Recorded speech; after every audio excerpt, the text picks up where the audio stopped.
When it comes to the healthcare portion of the debate, Bernie Sanders and Elizabeth Warren absolutely dominated. I think Bernie Sanders was the clear standout here, but Elizabeth Warren, she also did a phenomenal job. Now, for whatever reason, this entire argument was framed as, Elizabeth Warren and Bernie Sanders versus John Delaney, otherwise known as the human version of Homer Simpson.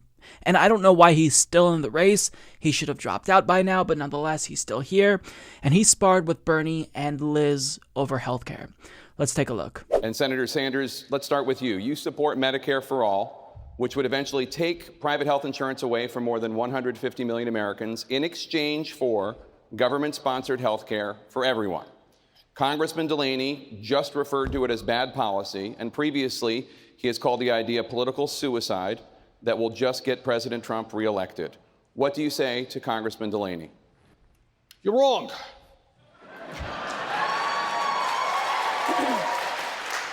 Right now, we have a dysfunctional healthcare system, 87 million uninsured or underinsured, $500,000 Americans every year going bankrupt because of medical bills, 30,000 people dying while the healthcare industry makes tens of billions of dollars in profit. 5 minutes away from here, John, is a country. It's called Canada. They guarantee healthcare to every man, woman, and child as a human right. They spend half of what we spend. And by the way, when you end up in a hospital in Canada, you come out with no bill at all. Healthcare is a human right, not a privilege. I believe that. I will fight for that. Thank you, Senator Sanders. Congressman Delaney? Well, I'm right about this. We can create a universal healthcare system to give everyone basic healthcare for free, and I have a proposal to do it. But we don't have to go around and be the party of subtraction and telling half the country who has private health insurance that their health insurance is illegal. My dad, the union electrician, loved the health care he got from the IBEW. He would never want someone to take that away. Half of Medicare beneficiaries now have Medicare Advantage, which is private insurance, or supplemental plans. It's also bad policy. It'll underfund the industry. Many hospitals will close, and it's bad policy. Tens of millions of people lose their health insurance every single year when they change jobs, when their employer changes that insurance. If you want stability in the healthcare system, if you want a system which gives you freedom of choice with regard to doctor or hospital, which is a system which will not bankrupt you, the answer is to get rid of the profiteering of the drug companies and the insurance companies, move to Medicare for all. But now he's talking about a different issue. What I'm talking about is really simple. We should deal with the tragedy of the uninsured and give everyone health care as a right. But why do we got to be the party of taking something away from people? No one is the party. That's what they're running on. They're running on telling half the country that your health insurance is illegal. It says it right in the bill. All right, thank you. We don't have to do that. We can give everyone health care and allow people to have choice. That's the American way. Look, thank you, Congressman. Senator Warren? So look, let's be clear about this. We are the Democrats. We are not about trying to take away health care from anyone. That's what the Republicans are trying to do. And we should stop using Republican talking points in order to talk with each other about how to best provide that health care. So the best line out of that was when Bernie Sanders said, 5 minutes away from here, John, is a country. It's called Canada. And they guarantee healthcare to every man, woman, and child as a human right. They spend half of what we spend. How do you refute that point if you're John Delaney? You can't. You just try to move on. You try to change the subject to something else related to healthcare because, look, it's absolutely absurd to say that Medicare for all is radical when Bernie Sanders just went to Canada this last week to buy insulin for patients because it's cheaper there. So that was a phenomenal line there. And let's go to some of these lies from John Delaney here. He says that hospitals will close if we do Medicare for all. Now, this is a verifiable lie. And when I say verifiable, it's not just that it's stupid on its face, but PolitiFact even said that this is false. No evidence for this claim. There are some private-run facilities that will actually get more, and maybe it's the case that some of them will be paid out less, But to say that they're going to close, you're being overly hyperbolic because you want to fearmonger about Medicare for all. And at the end of this video, we'll see why that's the case when it comes to John Delaney. He also talked about how so many people have Medicare Advantage plans. Do you honestly believe that people like Medicare Advantage? Who likes Medicare Advantage? For those of you who don't know, so once you reach the age of 65, you get Medicare. The problem is that there are various gaps and holes in Medicare. So a lot of people are forced to purchase a supplemental plan, Medicare Advantage. Do you think that they do that because they love Medicare Advantage and the customer service is so great and, they love it for the sake of having it? No, they get it because they have to.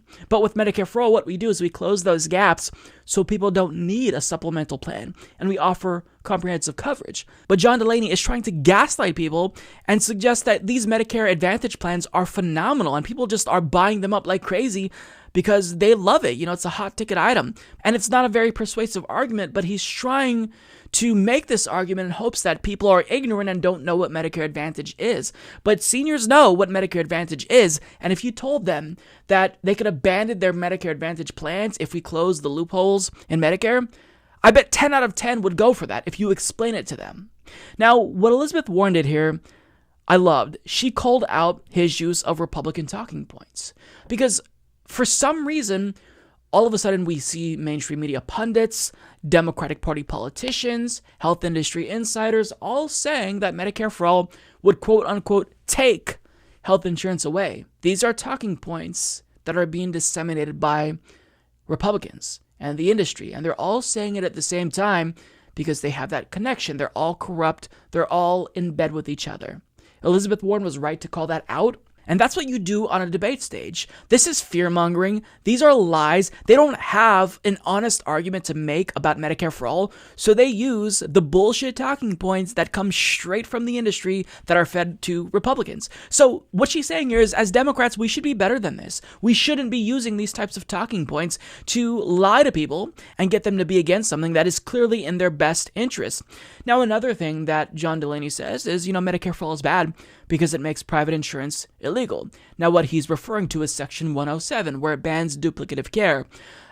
Why does anybody care about that? Why do you think people would care that private insurance is illegal if they get comprehensive coverage and they get to keep their doctor and they get to go to the same hospital? I mean, this is just fear-mongering. He's throwing out all of these things about Medicare for All, and he's being intentionally vague because he really wants people to be afraid. Why? Well, we'll learn why John Delaney specifically wants you to be fearful of Medicare for All. It's because he personally profits off of our current for-profit health industry. Now, later on, during this healthcare portion of the debate, we heard from Steve Bullock, Pete Buttigieg, and Beto O'Rourke about more corporate-friendly options, all of which maintain very large roles for private insurance companies. And basically, the reason why they say, I support Medicare for all who want it, or Medicare for America, is because they know that the base of the Democratic Party wants Medicare for all. So they're trying to convince them that, hey, look, you can have your cake and eat it too. We can have a Medicare for all type system, but still preserve the roles for private insurance. But these are cowards. They're not telling you that if we truly want a real, robust, single-payer system, we have to get rid of private insurance. They're lying. They're gaslighting. So these are dishonest actors. They are intentionally crafting corporate-friendly versions of healthcare proposals that are akin to Medicare for All, as, Kamala Harris just did this week. But understand that these are bullshitters. They don't have your best interest in mind, and they're just trying to appease the health industry. Now, let's get to John Delaney and where Bernie Sanders shuts him down. And not only that, calls out the issue with John Delaney and, this entire healthcare debate, because John Delaney isn't telling you something that's really important. He's not revealing the conflict of interest that is biasing his opinion about Medicare for All. Under Medicare for All, the hospitals will save substantial sums of money because they're not going to be spending a fortune doing billing and the other bureaucratic things that they have to do today. Second of all, maybe you did that and made money off of healthcare, but our job is to run a nonprofit healthcare system. That right there was the death blow. Because John Delaney tried to spread his lie about how, Medicare for All will lead to hospitals closing, and he's done the math. And Bernie just said, maybe you did that and made money off of healthcare, but our job is to run a non-profit healthcare system. We take the profit incentive out, because if you have this perverse incentive to profit off of healthcare, then what do you think will be the goal? Not the delivery of healthcare like it should be. It will be profits, which is why you have to take the profit motive out and get rid of private insurance. Now, what Bernie Sanders is speaking to here is the fact that John Delaney very specifically is against Medicare for All because, as this article from Sludge reports, he has $3.2 million invested in the health industry, which includes medical device manufacturers, pharmaceutical companies, and surgical robotics. So he literally has a financial stake in healthcare. And that is exactly why he's against Medicare for All. That's why he's using the talking points that come directly from the industry. Because if we get rid of these private insurance companies, John Delaney loses money. That's what this is about. That's why when he tries to make the case against Medicare for all he has are lies and right-wing insurance industry talking points. Because he's an insider. He's a shill. If they make more money, he makes more money. So he doesn't care that people are dying and going bankrupt. He wants to be able to have these companies profit off of sick people. And that's disgusting. What a disgusting person. So John Delaney, I don't know why he's running to be a Democrat. He's essentially a moderate Republican. Why not primary Donald Trump? Why are you here? What are you doing? So he needs to drop out, but I'm glad that, before he dropped out, Bernie Sanders embarrassed him, and Elizabeth Warren as well, and really they exposed him for the fraud that he is. He's not looking out for you. He's looking out for the companies that he invested in, because there's millions of dollars to be made, and he cares more about that than you.